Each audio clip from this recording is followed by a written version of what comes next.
Hello and welcome to another episode of Geared Toward Gear. My name's Sean and I'm so glad you're here as always. Today I've got a really special one. This is hot off the press. This is actually a prototype. You've probably never heard of it. It's called the Spyderco Manix 2 Lightweight. Brand new offering from Spyderco. Totally kidding. This has been around for like a decade. This is nothing new. I am late to the game reviewing it, but then again, I've only had a channel for so long. So I'm going to review some older stuff. And that's totally cool. So this knife, the Manix 2, won an award in 2010 at a trade show. I'm not sure which one, I don't recall. But the award was like most innovative design or best innovation or something like that. So this design's been around for almost a decade. So definitely nothing new. This is the lightweight version, which hasn't been around quite as long. And I decided to pick one up. Thought it's one that I had wanted to own for a while. It just appealed to me being lightweight and kind of still a relatively good size knife. So I bought one. I unboxed it on a recent video. I've been carrying it and beating the crap out of it for the last few days. And I'm going to share my thoughts, give you some basic specs, and that'll be the deal. So this is a made in the USA knife from Spyderco, made in Golden, Colorado, USA, planet Earth. It is the lightweight version, as I mentioned, in the translucent dusk blue is what they call that. And I think it looks damn handsome. So I like the color on the handle scales quite a bit. The overall length on this guy is 8 inches, and it comes in at 3 ounces. I actually weighed it at 2.92 ounces. So to get an 8-inch overall length and a pretty good size cutting edge as well at that light of a weight is pretty impressive to me. So 8 inches overall. Your blade length from your tip, which is actually a nice kind of acute piercer, all the way to the handle scale is going to be 3.37 inches, but your actual bevel, your actual cutting edge is going to be 2.88 inches.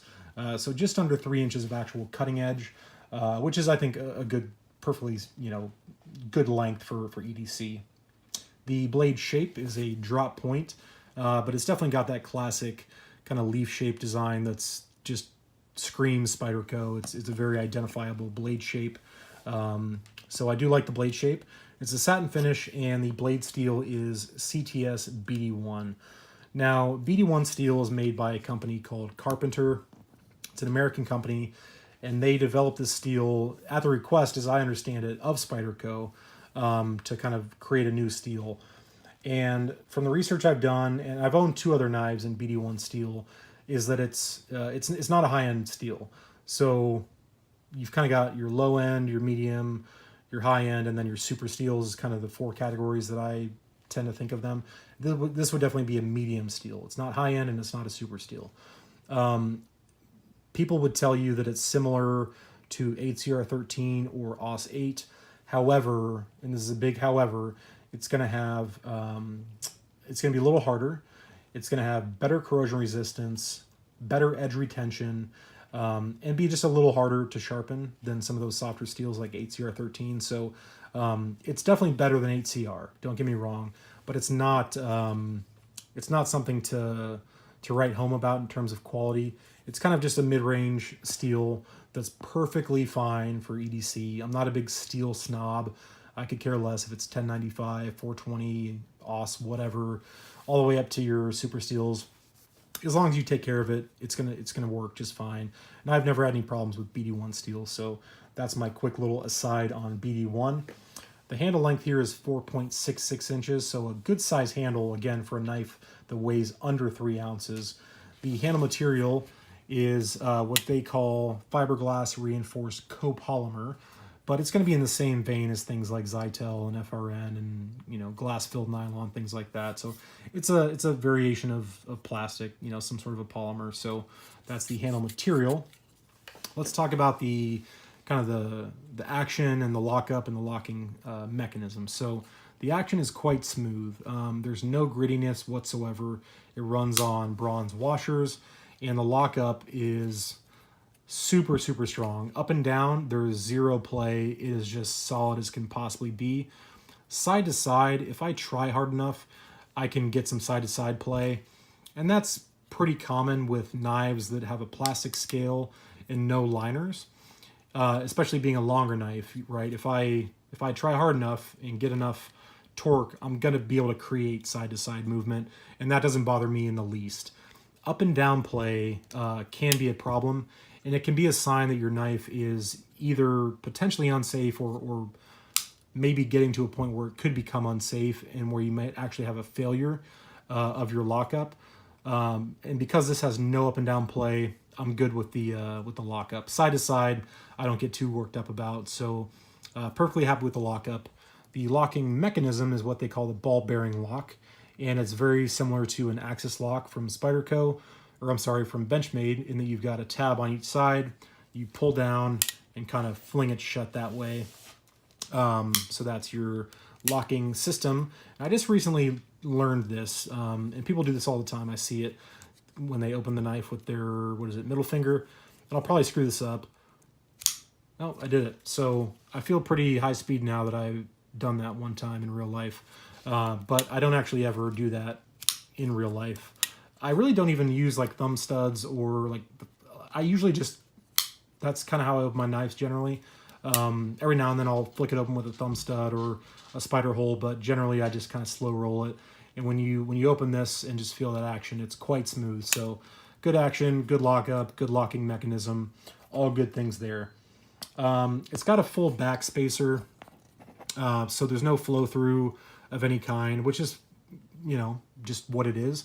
You do have a steel insert here, and that's going to be to add strength and kind of accept that ball bearing locking mechanism. Then that copolymer material is going to run through as your back spacer. Then you get one of the biggest lanyard holes that I've ever seen in my life. So if you like running lanyards, you're going to love this because you can put a fat ass lanyard through this knife. I wish it was a little smaller, but it is what it is. I don't really care. I don't run lanyards, but you've got a really, really big lanyard hole. So that is that. The pocket clip, I'm digging. It's the wire pocket clip, paper clip style, whatever you want to call it. My personal favorite clip that Spyderco makes. I think a lot of people would agree with that. Some of Spyderco's clips are frankly atrocious in my opinion in their design and their carryability. This one I like a lot. I've got it like 4 or 5 Dragonfly 2s. They use this clip that I really like, and it just carries well. The retention's good. Super easy in and out of pocket. It's not a deep ride, as you can see. You're going to have a good ½ inch probably sticking out, and that's fine with me. I've said this before, and I'll say it again. For me, I don't need everything to be deep concealment. It's the new hotness. Everybody wants a deep ride clip, and I do as well in a lot of cases prefer that. And when knives come factory with deep ride clips, I don't say a word. I don't complain. I say, cool, I got a deep ride, deep concealment clip. But if I get a knife that doesn't have that, I don't really care or really say anything necessarily. In rare cases, I'll swap out the clip, but for the most part, if there's a little bit protruding from the pocket, I don't really care. It's an EDC knife. I want to be able to access it, so I don't need the deep ride all the time, guys. That's just kind of how I roll. The ergonomics, they are good in terms of the profile or the silhouette of the handle. It's designed in such a way that you've got a very clear spot for your index finger, your middle finger, and the rest of your fingers just kind of roll in there nicely. I've got extra large hands, as you know, and it fills it out completely. My thumb lands on the jimping, so a comfortable knife in terms of the shape of the handle. We'll talk about texture here in a minute, but the actual shape and silhouette I think is really, really well done, really well thought out, and quite comfortable. There's a lot of texture on this knife, and it's not a huge deal. I think if you were going to be using a knife, or if you do use a knife every single day as part of your job, for example, and you're cutting straps and cutting cardboard just all day long, I would not recommend this as like a work knife unless you're wearing gloves, because it's just really heavily textured. The bidirectional texturing that they do is really well done, and it serves its purpose. You're gonna get a good purchase on this handle. You're not gonna lose it. I beat on this thing for like 3 days, went through an inordinate amount of cardboard, cordage, branches, and never once was I in the least bit concerned that I would lose grip on this knife. They went ahead and added some additional texturing that I think is just unnecessary with these ridges on the spine here. You'll also see them on the inside of the handle. up here near this index choil here. You've got the ridges again, some jimping on the forward finger choil, which is very usable, by the way, for choking up. So just a lot of texture. It feels abrasive is the best word I could come up with when you really bear down on it and beat on it. But again, this is an EDC knife, in my opinion, so I don't think most people are going to be beating the crap out of this thing.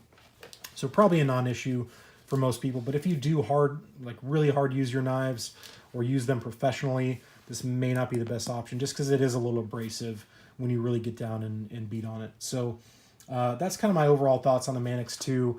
It's one that I had wanted to own for a while. I'm glad I bought it. It's bigger than I thought it would be, or at least it feels bigger. Considering that it's only 2.92 ounces, it just feels more substantial. It really fills out the hand and just feels like a user that you could just put to work. And I certainly did put it to work, and it held up to everything that I threw at it. So performance-wise, I don't have anything bad to say about it.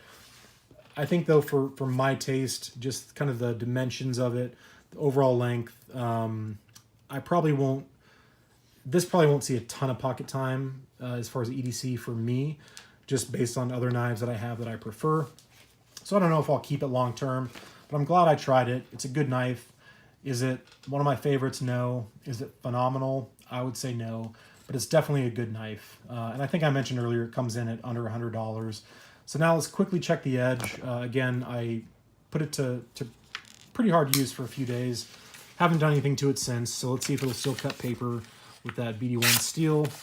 And it is slicing just fine.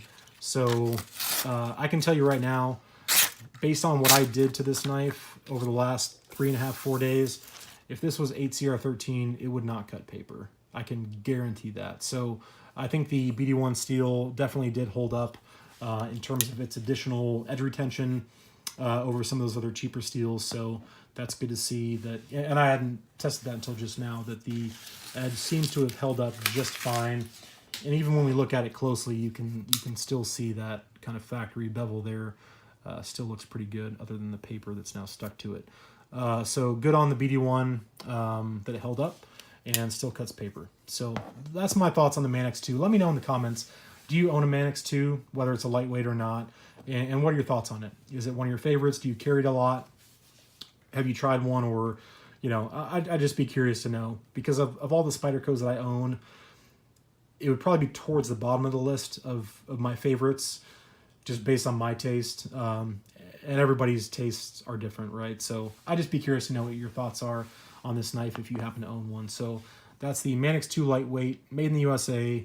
Thank you guys so much for watching. I really, really do appreciate it, as always. Please leave comments. I love talking with you guys, and check the description for links to my social media accounts. You'll see pictures and things like that are sometimes pretty cool, and little previews of kind of things that are upcoming on the channel. So check the description for that. I'll also leave a link where you can find this on Amazon or Blade HQ. Thanks again, and I'll talk to you soon.